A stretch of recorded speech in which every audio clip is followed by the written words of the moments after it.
What is up today, Dallas Mavericks fans and MFFLs all over? This is iTalk Game 247. Unfortunately, last night, the Dallas Mavericks were not able to defeat the New Orleans Pelicans. The same New Orleans Pelicans they faced 2 nights ago, I believe Sunday night. So again, obviously, when you're facing a team twice in 3 nights, sometimes the team that took the first loss will sometimes come back with a little more get back. They have a little more intensity. They want to be able to kind of even the score a little bit. And obviously, we know the extra twist added into this season now, the in-season tournament. I believe the games are on Tuesdays and Fridays. So the Dallas Mavericks, that first win against the New Orleans Pelicans did not count. But last night, the Pelicans were able to take advantage of some things. And to me, I don't want to say it was a game that the players themselves, as I'm speaking to the Dallas Mavericks, were disinterested. But there were just some opportunities you saw early on in the game. Some guys were not going to have it. Whether it was a Luka Doncic, whether it was a guy like maybe a Jaden Hardy, again, it was a little bit of a mixed bag. A Derrick Jones Jr., it was a mixed bag, like I said. So let's get into it just a little bit. Last night, Luka Doncic finished the game with 16 points, 2 rebounds, 2 assists, 8 turnovers. Early on in the game, I believe he was 5 of 16 on field goals, 3 of 5 from the free throw line, 3 of 5 on 3-point attempts. Again, those 8 turnovers were the most visible thing. You saw a little bit of a twist and a change in game plan from the New Orleans Pelicans. They're kind of attacking Luka Doncic a little bit more. But what I saw early on in the game, it seemed as if Luka just seemed disinterested. It was one of those games where you can kind of tell early on Luka's body, I guess just his body language, everything was completely off. And again, obviously after the game, Luka Doncic says the same thing we all know. It's an 82-game season. You're going to have bad nights. You're going to have nights where, again, the shots are not falling, and sometimes the team does not feel in sync completely. But last night, it was just disheartening to say, and again, it's a long season. I'm not going to go too crazy, but it was disheartening just to see a team with so much momentum that has been built up early in this season just not be able to come out and show aggressiveness in the first quarter. Luka Doncic had a couple bad turnovers. I'm talking about, you can always tell sometimes when Luka Doncic is not on it that night, his shoulders were shrugged. We see the shoulders drop a little bit because, again, the Pelicans were sending extra defenders. And early on in the game, they're taking some of these backdoor steals. Luka Doncic is dealing with another on-ball defender, of course. Someone comes from the backside, gets an easy rip. And also, some of these early turnovers, to me, were just forced passes. Early on, I can speak on one pass I specifically saw Luka Doncic throwing it into the entry level, to the down low post level, to a Dwight Powell. And it just a split second too late. The Pelicans easy steal, get out into fast break. That's honestly what you can't do with a young team like the New Orleans Pelicans that are struggling. You saw exactly what that will bring, because again, when you give some of these younger guys just some energy, guys obviously they have not seen their shots fall, and the Pelicans have not had a great season so far. They do have players, of course, like Zion Williamson. They do have a Brandon Ingram on their team, so they have a couple players that can make some noise. But at the end of the day, you have got to stay intact and you have got to keep control. That's what the better teams are going to do, because although it is a long season, you're going to have to get yourself completely focused and ready, because we do know, especially when you have a player of the caliber of a Luka Doncic, more times than not, teams are circling these games against the Dallas Mavericks on schedules because they do want to be able to show what they can do. You saw some guys like Herb Jones be able to get rolling just a little bit. And also, when you're talking about adding in the secondary player for the Dallas Mavericks, of course, Kyrie Irving, I believe, leads the team in total points with 17. There were not too many positives to take from this game. I guess you can throw in a couple that at the end of the day, we did still score 110 points. We do know this is a fast up-tempo type offense, the way we've run a little bit more this season. I believe we're close to a little bit under, I think, 120 points, I believe, scoring and points per game this season. But the Dallas Mavericks have got to get themselves back under control and take over what we have kind of built a little bit. Grant Williams in 24 minutes, 10 points. I believe it was 3 or 4 from the 3-point line. Like I said, just being able to see Grant Williams, I guess, kind of keep it rolling. Like, you're trying to take every little bit of what you can, because again, although a guy like Derek Lively, we have seen him be more of the defensive stalwart. Obviously, in the middle of this defense, we're going to be counting on a young rookie. He's still 19 years old. He's going to have his growing pains. I see some people kind of like going at it a little bit. You want to see him giving a little bit more consistently offensively, even in the rebounding aspect of the game. But Derek Lively did have a solid game. Again, it wasn't anything to write home about, because again, although He was only able to play about 21 to 22 minutes. They only had 2 fouls in this game. It was one of those games, again, it just got out of control early on. Dereck Lively is going to be, again, a focal point of what this team is going to be in the long run. But if anything showed last night, one of the biggest issues was the simple fact we do not have a backup big. Teams do not respect our interior presence. And one thing I will say about Dereck Lively, the second, when you're watching him play, of course, it's still a work in progress. He's a project at this point still. Although he's starting, he's still a project. Dereck Lively, I want to see him get more aggressive on these shot block attempts. Of course, I know he's trying to also play that same middle ground where you're trying to stay out of foul trouble, but sometimes Dereck Lively he's getting his hands up, he's contesting a lot of these shots, so teams are not just looking at us like an easy bucket necessarily when he's on the court. But I want to see Dereck Lively get a little bit more aggressive on these shot blocks, because one thing you have to say, it is a momentum builder. Although for your team, and sometimes it can be a spirit breaker for the other team, just sometimes actually getting the block. We do know sometimes a contested shot is just as good, and also just retrieving the rebound and closing out the play.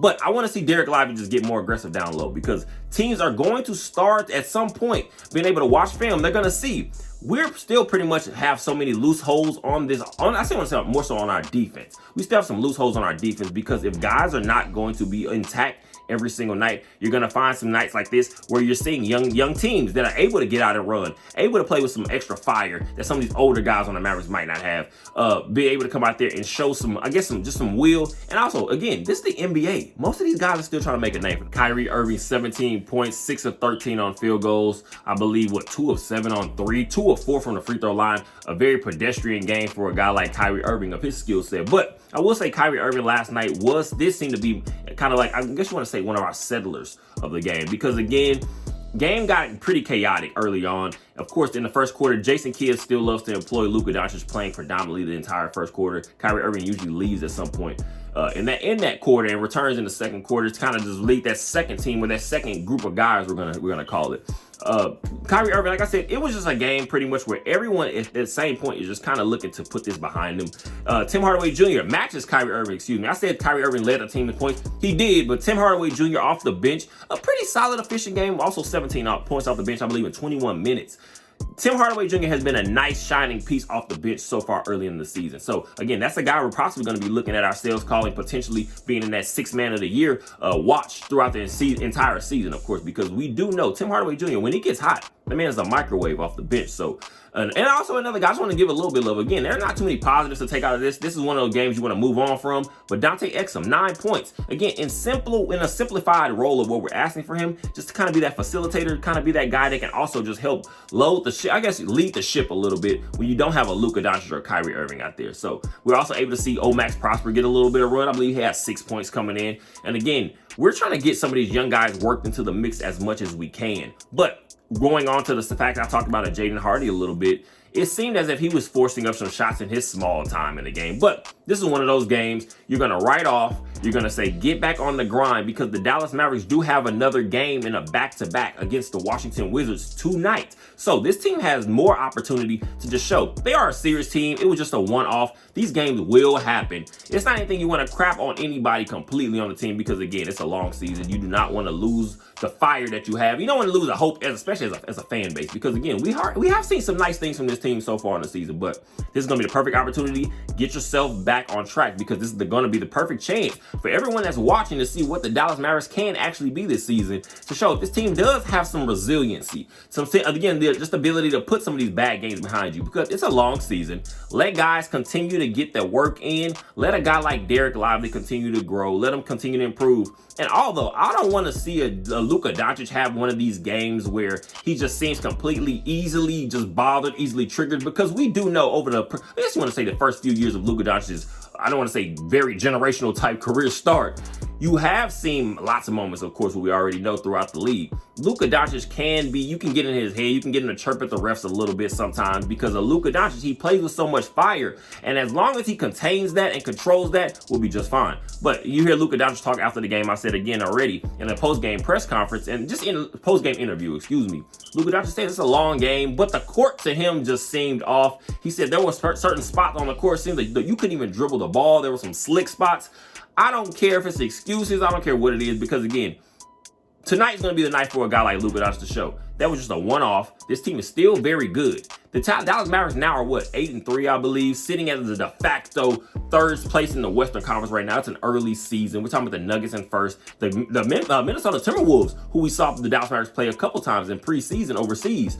This team is looking very good. Anthony Edwards has taken a leap, and I'm gonna say a real leap, and I don't want to call him a superstar yet, but he's taking the steps towards leading to that direction. So the Dallas Mavericks are still in a nice space. Get after it tonight against the Washington Wizards and show that you are a team that can bounce back.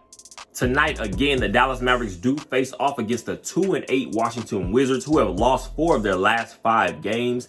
You're going to sit here and you're going to look at a guy. Of course, these are not the Bradley Beal Washington Wizards anymore. Now, of course, he's with the Phoenix Suns, teamed up with Kevin Durant, Devin Booker. These are the Jordan Poole and Kyle Kuzma Washington Wizards. So this is a young team. I believe Kyle Kuzma leads the Washington Wizards in scoring about 24 points a game. This is not a game that the Dallas Mavericks want to go out here and play around with, because one thing you can say for sure, especially in the game of basketball, high intensity, up and down the court. When you get out to young teams, they have nothing to lose at this point. They're just trying to pretty much put a chink in the armor of the Dallas Mavericks. So the Dallas Mavericks, again, are going to face off against the Washington Wizards on the road, another road game for the Mavericks. This is the perfect opportunity. Get yourself back under control. Get yourself back in the mix of this top, I guess you want to say being one of the top seeds in the Western Conference, hopefully, because we do know it's a long season. You have a long road to go. You've got to continue to prove yourself if you're the Dallas Mavericks. So get yourself in the mix. And also a guy like Daniel Gafford for the Washington Wizards, a guy I'm still going to possibly be able to say the Dallas Mavericks could be looking into making a trade. I think we already heard Nico Harrison said it not too long ago. He usually tries to hit about that 20-game mark and see what this team needs. I think he obviously knows we still need some defensive presence on the interior. You can't completely bank everything on a 19-year-old rookie in Derek Lively II, because that's not fair. This kid's still learning himself. So giving him leadership responsibility as 19 years old, that's not something everyone can just step in and do from day one. So I can see us making a move for a guy like possibly a Daniel Gafford. I'm still going to possibly be able to say, look at a guy like Andre Drummond. We do know he's not just this defensive presence, but he's a solid rebounder. He can, again, play a little bit of defense at certain points. It's not anything we're going to call lockdown or just something that you're going to be able to hold your hat on. But we're going to see what the Dallas Mavericks are tonight. I think Luka Doncic is going to have a bounce-back game. I think Kyrie Irving is going to have a bounce-back game. This is potentially one of those games where you could possibly see Derrick Jones Jr. be able to get himself in the mix. He seemed a little timid in his last game against the Pelicans, but again, it could just be one of those nights. Hopefully that was just the case.